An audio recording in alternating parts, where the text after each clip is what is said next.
Hey guys, so today we're going to talk about water potential, which is all about osmosis. So keeping those things in mind, there is hypertonic solutions that water will leave the cell. There is hypotonic solutions in which water will enter the cell and it gets really fat and it'll blow up. And obviously isotonic where it stays the same. Okay, so we talked about this idea that water flows from high to low because it is passive, but it moves towards a higher concentration of solute. Okay, so we're going to kind of like zone into those things and all of the factors that actually affect the movement of water. Okay, so the combined effects of two factors, there's solute, which we talked about, and then there's pressure, and those two things make up the movement of water and the water potential. And we call it water potential because it's the potential of water to move in a direction passively. Okay, this is going to help us understand how we have water flowing across a membrane and from one cell to the next. Okay, so water potential is measured as water potential is equal to pressure potential plus solute potential. Okay, and so you can see this little symbol here. It looks kind of like a trident. It definitely looks like a trident. I think it's supposed to be a trident, but that's the symbol for water potential. And so you also see that same symbol with a little p coefficient or subscript, and that will be pressure potential. And then you see that same thing with a S, and it's the solute potential. So the two factors that affect water potential, pressure and solute. Okay, so this is where it starts to get a little bit confusing. Okay, so things you got to keep in mind. Water flows from high concentration to low concentration. Okay, so here we have distilled water at 0 bars. Okay, so bars is just the unit of water potential. Okay, so here we have our 0, and it actually moves from the ground to the roots at -2. And you're like, that's weird. Why are we going negative? And then it goes into the stems at -6, and then the leaves at -15. And then we calculated the atmospheric pressure, water potential, and it's -1000. Okay, so we can see a higher number. I know that's weird to think of 0 as a higher number. And then we can see that water is flowing to the lower number, okay, or the more negative number, okay, so that we can actually watch the movement of water based off of this. So this is the gradient, okay, and remember we talked about gradient is just concentration, fancy name for concentration of water movement, 0 all the way up to -1000.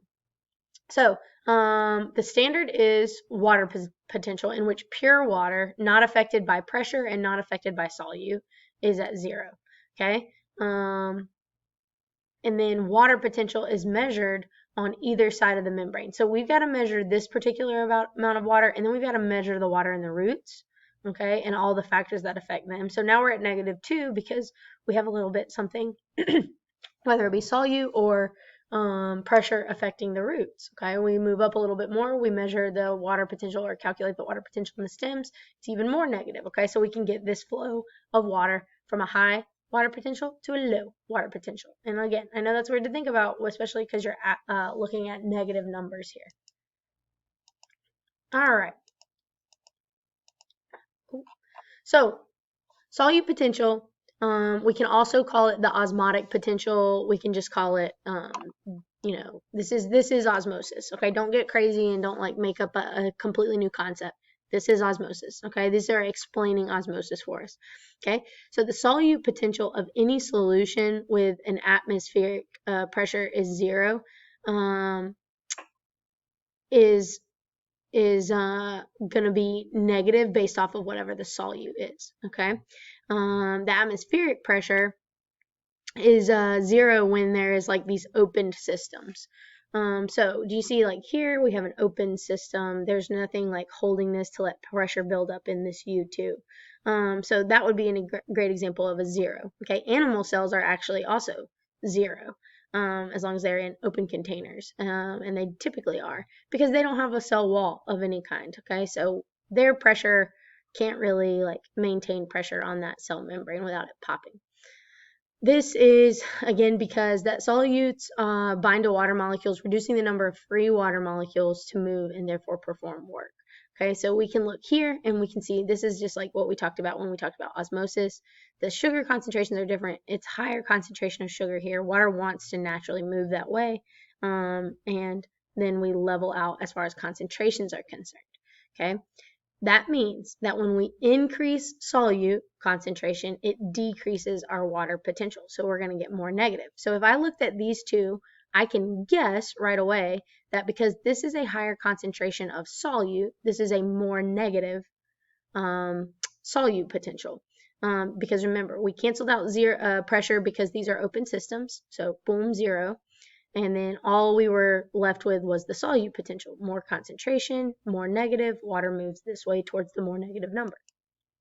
Okay, so we got to keep in mind our things about hyper and hypo. So we can actually add numbers to those now. All right, so we had solutes on the right side of our YouTube here. We're in an open system, so we've got a 0 pressure potential. And we always know that water flows from hypo to hyper. We say hypo means less concentration. We said hyper is salty or more solute. Okay, so we have water moving this direction, and we know that just conceptually based off of water moves towards a higher concentration of salt. Okay, now we're going to add that all that jazz to it. Okay, we're going from a higher water potential on the left, okay, which is 0, okay, and we are going towards a lower concentration on our lower water potential on the right. Okay, so here's the two factors. We took our pressure potential 0 because open container, and we took our solute potential, which we're going to say was negative 0.23, and we added those together, and so there we have our water potential here. Water moves towards the lower water potential. So let's talk about pressure potential. So we said that animal cells and open systems are 0 pressure potentials, which is why we wanted to start with those because they're pretty easy to identify. But if we have a cell wall, okay, that cell wall can actually hold a pressure without it collapsing or breaking. Again, we like to be turgid, or we like to have a full set of water if we are a plant cell, okay? And so we measure pressure potential in either of these units, okay? And again, if you have a cell wall, you can build up turgid pressure, which is the force of the cell membrane against the cell wall, okay? So the cool thing about the cell wall is that it's going to give an equal and opposite force on that cell membrane, so that it's not going to like pop or do anything crazy like that, okay? Pressure potential can be negative, as in the water tension in the cell is like not really there. It can also be positive, which is that it's under a lot of pressure. Okay, so pure water in an open container we said was 0. Okay, and if we put physical pressure on any solution, then the water potential can be affected based off of that. Okay, it's kind of like a squirt gun. If I don't put any pressure on it, obviously the water is going to stay put and we're going to have no net movement, but as soon as I put pressure on it, it's going to squirt out. Okay, or a water bottle. Okay, so we talked about pressure and we talked about solute. How do we actually calculate that solute potential? Well, there's a formula. The solute potential is negative I CRT, where pure water is 0 at because there's no solute or anything like that. So the solute potential can never be positive. Let's make sure we are very aware of that, okay? Because it's that little negative right there. If you get a positive number on your solute potential, you've done something wrong. Red flag, red flag, red flag, okay? Because we can't get any less salty than no concentration of solute, okay? Or so adding more solute is making it negative, okay? Makes it more negative. Okay, so I is the ionization constant. Okay, pretty easy to remember. If it's NaCl, which is salt, okay, then you're going to use 2 for this I right here. If it is sugar, sucrose or glucose, then the number is 1. Sugar is 1, salt is 2. So just keep those things kind of memorized in your back pocket. Okay, the C stands for the molar concentration. This is typically experimentally determined. We can calculate this a lot of times. We'll figure this out. The problem will give you this so that you can plug it in. Okay. We also can look at where isotonic is on a graph, and that's how we can calculate the concentration of certain cells. And then finally, we have the pressure constant. This is just a set number, 0.0831. So this is always going to be there for your R. And then last but not least, you're going to put temperature, but you have to convert it to kelvins. 90% of the time, they're going to give you it in Celsius. So you just add 273 to that to put it back to Kelvin. All right. So again, here is effects of positive pressure on water potential. Water potential is here, and you can see that we've put positive pressure on it. Okay. In this is going to cause the water to move that way, even though this is the saltier side, okay? Our pressure here has put it over the top to create a water potential over here, okay? That is higher than the water potential over here, which is 0, okay? So that positive pressure really does put a change on it. We can also say, hey, we're going to put this pressure here. We're going to stop that pressure. It's going to be less pressure, and we can make that look like an isotonic solution, even though it's not an isotonic. Okay, so the amount of pressure really does matter because it is a factor.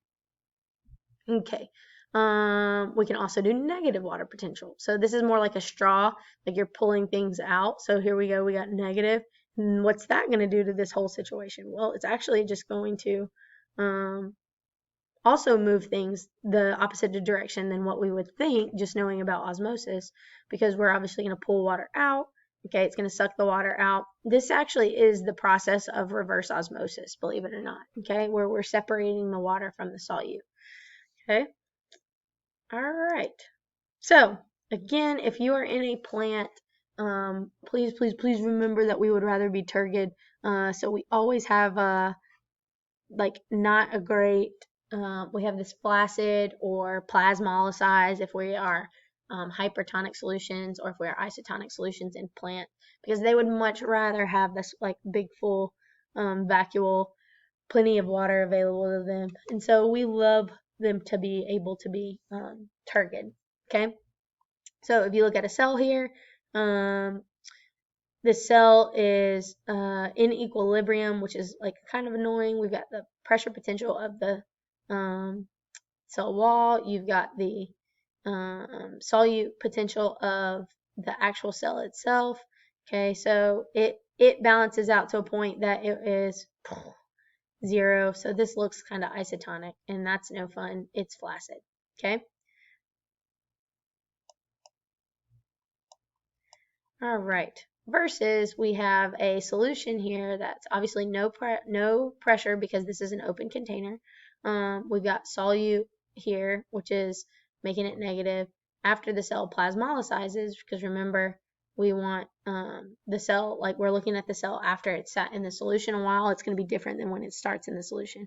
And now we've moved from flaccid to plasmolysis, and that's just the saddest in the world, okay? That we've pulled away from the cell membrane. Our trigger pressure doesn't even matter because we don't have any anymore. And so we are going to miss out on that plant cell. It's going to die off. So let's talk about everything going on right here on this picture. Okay, here is a cell. Okay, and it has a water potential of 0.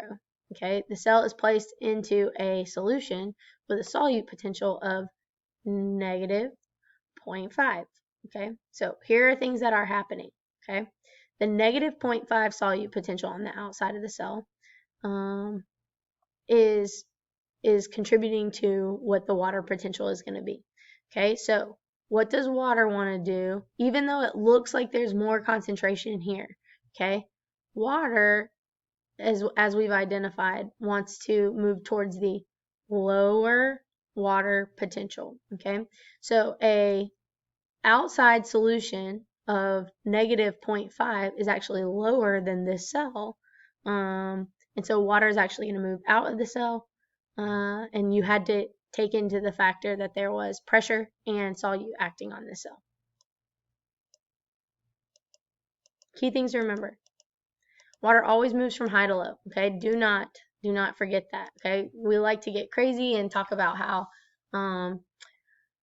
it's negative numbers, but just keep in your mind it's moving from high to low, okay? That's a less negative number to a more negative number, okay? Water always moves from hypo to hyper, okay? Solute and pressure give us water potential. Increasing solutes decreases water potential, okay? And increasing pressure raises water potential.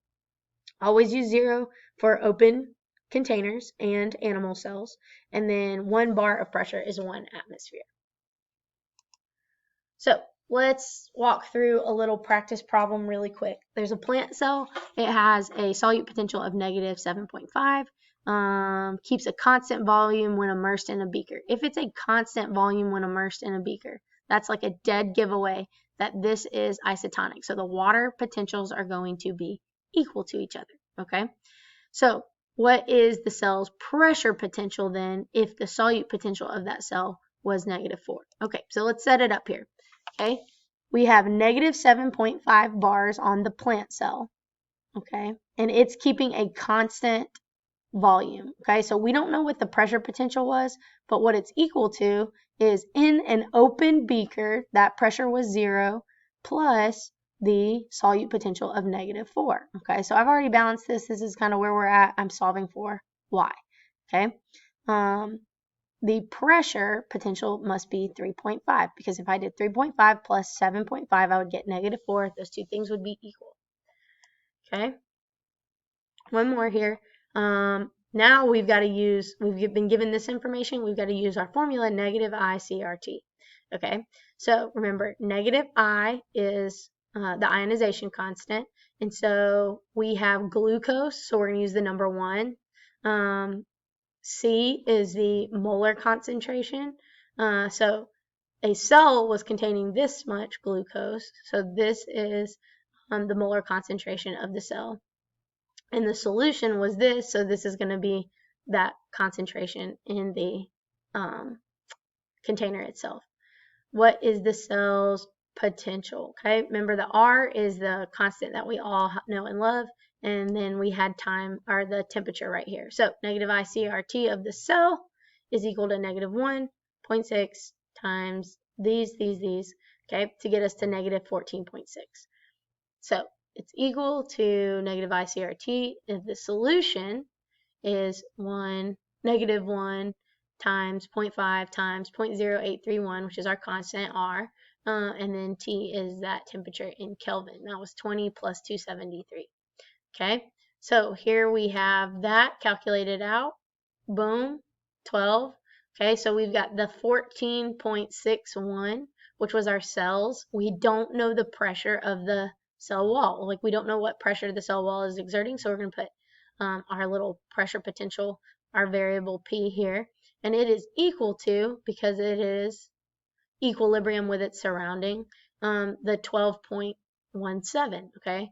We needed to add this to the pressure potential, but remember, pressure is 0 in an open container, which this is, okay? So what that means is we solve for P, and our answer is going to be 2.44 bars is the pressure of the cell wall, okay? All right, well, I hope that this helped you guys. I really encourage you guys to work through these problems.